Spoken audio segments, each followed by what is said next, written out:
এই বিষয়গুলো কলা কৌশলগুলো আমাদের কম বেশি জানা দরকার। বিশেষ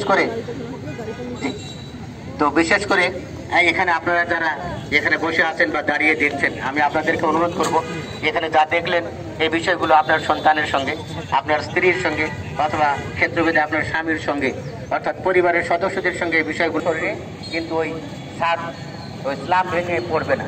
তাহলে যেমন ধরেন দরজা যে জায়গাটা, ওই দরজার ওখানে কিন্তু পরে ভাঙবে, কলমের জায়গাগুলোতে পরে ভাঙবে। এইসব কায়দা কৌশল যদি আমরা জানি, তাহলে আল্লাহর রহমতে আমরা অনেক সময় কিন্তু আমাদের অনেক অল্প ক্ষতির বিনিময়ে আমরা তার কারণে অনেক বড় ক্ষতি হয়ে যেতে পারে। আমি আপনাদেরকে অনুরোধ করবো, আপনারা যারা আজকে জানলেন দেখলেন, তারা তার নিজের জীবনে পরিবারে এই বিষয়গুলো আপনারা শেয়ার করবেন।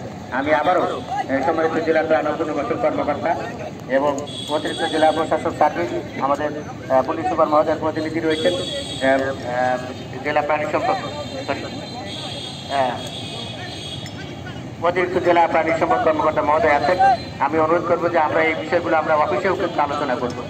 আর অশেষ ধন্যবাদ এবং কৃতজ্ঞতা জানাচ্ছি উপ সহকারী পরিচালক ফায়ার সার্ভিস, তার নেতৃত্বে এখানে দারুণ একটা মহড়া হয়েছে। আর আমাদের মাঝে খুদে বাচ্চারা, কালেক্টর স্কুলের স্যাররা সহ, শিক্ষকগণ সহ ছেলেমেয়েরা এখানে অংশ নিয়েছে। বিশেষ করে রেড ক্রিসেন্টের ছেলেমেয়েরা সদস্য যারা রয়েছে, এবং Bangladesh BNCC, Bangladesh national cadet corps BNCC এর সদস্যরা এখানে স্বতঃস্ফূর্তভাবে চমৎকার ভঙ্গিমায় তারা দাঁড়িয়ে আছে এবং এই কাজে সক্রিয়ভাবে অংশ নিয়েছে।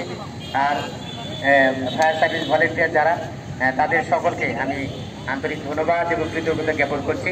সবাই ভালো থাকবেন, মহান আল্লাহ তাআলা আমাদের সকলের মঙ্গল করুন, সেই দোয়া করে আমার কথা শেষ করছি। আল্লাহ হাফেজ, আসসালামু আলাইকুম।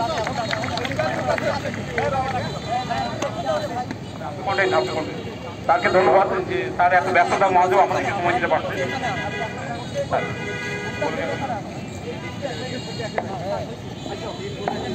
মহড়া শেষ পর্যায়ে চলে আসছে।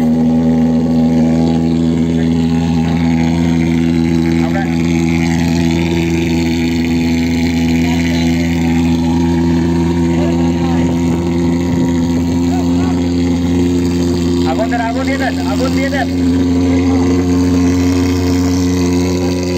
আমরা দেখতে পাচ্ছি এর ভিতরে আগুন লেগেছে, সেখানে একজন লোক আটকা পড়েছে। উদ্ধারকারী দল উদ্ধার করার জন্য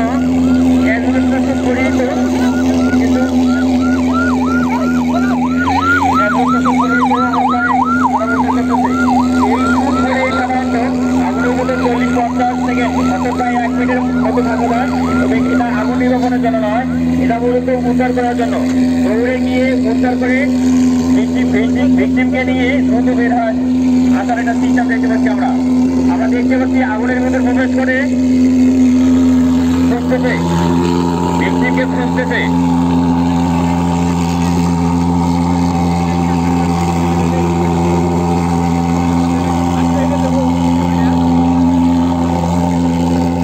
আমরা দেখতে পাচ্ছি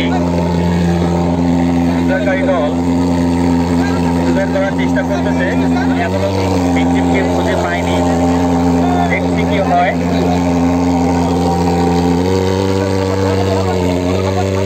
ভিকটিমকে খুঁজে পেয়েছে, এরপর সরাসরি তাকে হাসপাতালে নিয়ে যাবে চিকিৎসার জন্য।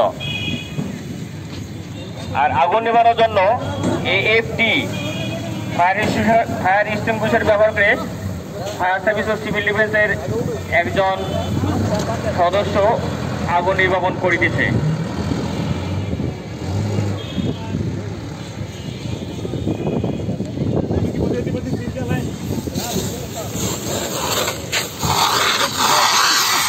দর্শক মন্ডলী, এবারে আমাদের শেষ মহড়া, সেটা হচ্ছে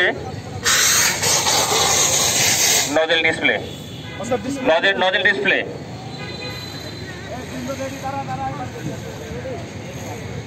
একটু পিছিয়ে যাও, ভিজে যাবে, পিছিয়ে যাও, পিছিয়ে সবাই।